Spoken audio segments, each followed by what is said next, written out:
Welcome to Athena World Journey's movie reflections. Today, Athena has given me, the Reaper, a chance to provide a guest reflection on an old film you may have forgotten about. Today, I'd like to reflect on the 1979 Disney movie, The Black Hole, directed by Gary Nelson and starring some notable actors of the time, such as Ernest Borgnine, known for many mid-1900 films, such as McHale's Navy, The Dirty Dozen, and The Poseidon Adventure, Anthony Perkins of Psycho fame, and Swiss actor Maximilian Schell. Before we begin, please take a moment to like and subscribe to the channel. Athena puts a lot of effort into bringing you location reviews with serene landscapes along with reflective summaries of current science fiction novels and series. Your small like and subscribe will help her see your appreciation. The movie was Disney's first sci-fi horror film, garnering skepticism since Disney was known for Mickey Mouse and wholesome fairy tale animated movies, with subtle, adult-themed realizations that we wouldn't explore for another couple of decades. That's why this film is notable. Like Blade opening the door for Marvel to burst onto the scene, bringing comic book heroes to the big screen. This film showed that Disney wasn't just for kids anymore. The story opens in the late 22nd century with the protagonists and their mission robot, known as Vincent, on a deep space exploration mission aboard the USS Palomino.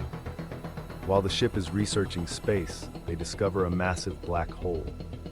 In addition to this celestial anomaly, the crew realized that a long-lost Earth ship, the USS Cygnus, was oddly stationed near the black hole without being pulled in. After a bumpy attempt, they approached the Cygnus, attempting to perform a flyby to get a better assessment of the ship to report its discovery upon their return.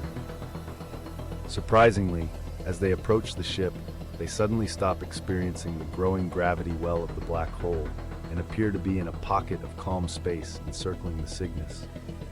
They begin to see there are energy readings and signs of life aboard the ship, so they decide to dock with the ship and investigate. When the crew boards the Cygnus, they meet Dr. Hans Reinhardt, played by Maximilian Schell. Reinhardt is an eccentric and genius-level commander and scientist who informs the crew of the Palomino that he is the last surviving crew member of the Cygnus. Reinhardt says the crew left the ship as it approached the black hole, attempting to evade the ship's destruction. While he stayed on board, he was able to create an anti-gravity bubble around the ship that negated the effects of the black hole's gravity well. This bubble required almost all of the ship's energy production capacity to stay stable. Fortunately, he was also able to employ dozens of humanoid robots to perform routine maintenance and basic crew operations to keep the ship outside of the black hole to enable Reinhardt to continue his scientific pursuits. Reinhardt explains how he has been sending probes to the event horizon and measuring the stellar phenomenon. His data has the possibility of greatly advancing the knowledge base of what is known about black holes by generations. While Reinhardt is enthralling the crew of the Palomino with his black hole discoveries, Vincent starts working with Bob, an older robot aboard the Cygnus. During their interaction, Vincent discovers the humanoid robots were not part of the original equipment complement of the Cygnus. In fact, it is uncovered that the original crew has been lobotomized and reprogrammed to function as these humanoid robots. The tone of the movie continues to devolve from one of exciting scientific discovery to one of an impending catastrophic psychosis. During a dinner, Reinhardt explains his plans to take the Cygnus through the black hole to discover what lies beyond. As expected, the crew of the Palomino are not in agreement with this obvious display of suicidal logic. While they object to the plan, they are introduced to the law on the Cygnus, Maximilian, the military-grade robot, resembling an evil version of The Robot from the 1960s television show Lost in Space. Maximilian enforces Reinhardt's sense of order by intimidating the Palomino crew into submission to further listen to Reinhardt's master plan. The Palomino crew is not completely without means of escape. During the first opportunity, they break away and attempt to make it back to their ship. While they are joined by Vincent and Bob, they discover the truth about the robots, revealing that they are the crew, and it was Reinhardt who assaulted the crew and forcibly mutilated into cyborgs perform his will, to remain and research the black hole. The tension ratchets up. While the Palomino crew evades the pitfalls Reinhardt puts in their way. Attempt to evade the humanoid robots and the robot Maximilian. To thwart their escape, Reinhardt ejects the Palomino, causing it to be destroyed, stopping the crew from escaping. All the while, Reinhardt has set the Cygnus on course to enter the black hole. The Cygnus breaches the event horizon of the black hole and proceeds into the center. As the ship is being spaghettified, the apparent reality of the characters shifts with visually symbolic and enigmatic scenes.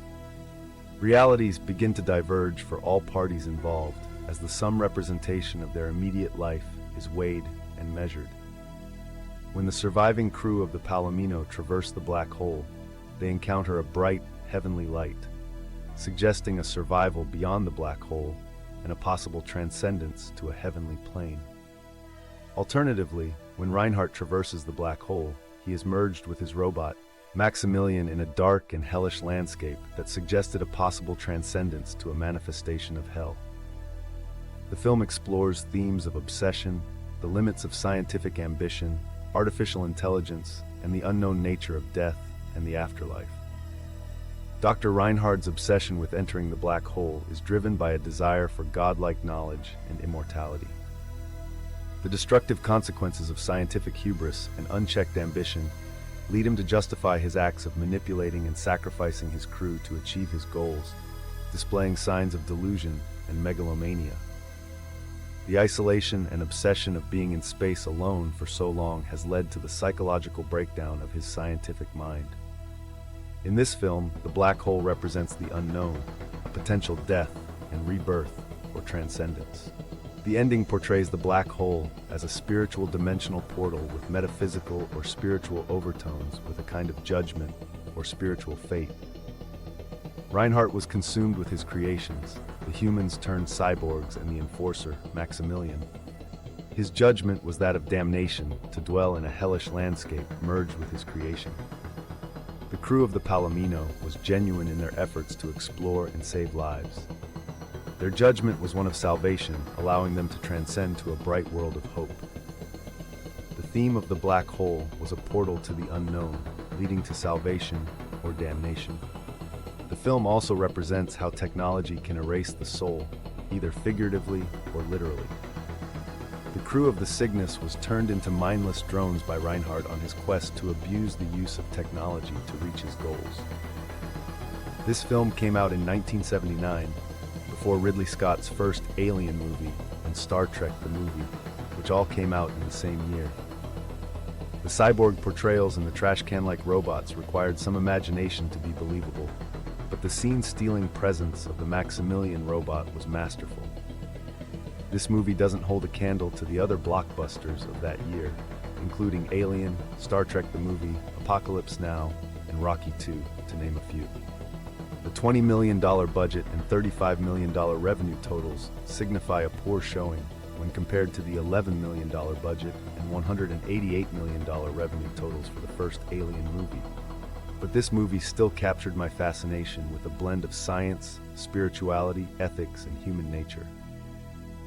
In the future, I will share my thoughts on how this film has common ties to many other sci-fi horror movies, as they all follow a common path of discovery, obsession, mad scientist activities, the black hole as a metaphor for the afterlife, and the loss of humanity through AI. I hope you will join us in the future to explore these concepts and enjoy an old film you may have forgotten about. Don't forget to like and subscribe, and we'll see you on the next one.